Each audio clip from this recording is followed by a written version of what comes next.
ఏంటయ్యా ఇవి? అమ్మ తినమ్మ, అమ్మ వేరే పేపర్లు పెట్టిందేంటి? ఏదో ఒకసారి ఇవ్వండి.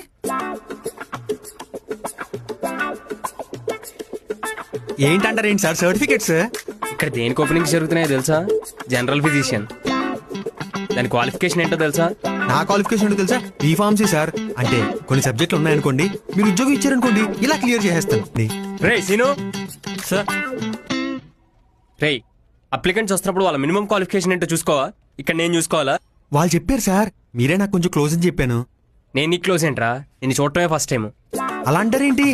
నాకు 2 సార్లు జ్వరం వచ్చినప్పుడు మీ దగ్గరికే కదా వచ్చాను. రేయ్ నువ్వు ఫస్ట్ బయట ఉన్నాడు. అక్కడ చేస్తారా ఇంటర్వ్యూ? Get out. పెద్ద మనిషి చేసుకుని ఉద్యోగం ఇవ్వండి సార్. Get out. రేయ్ సీను నెక్స్ట్ రౌండ్ పంపిస్తున్నావురా? 10th పాస్ అయినా ఉన్నా. ఎందుకు నువ్వు కూర్చో, నేను చేస్తా ఇంటర్వ్యూ.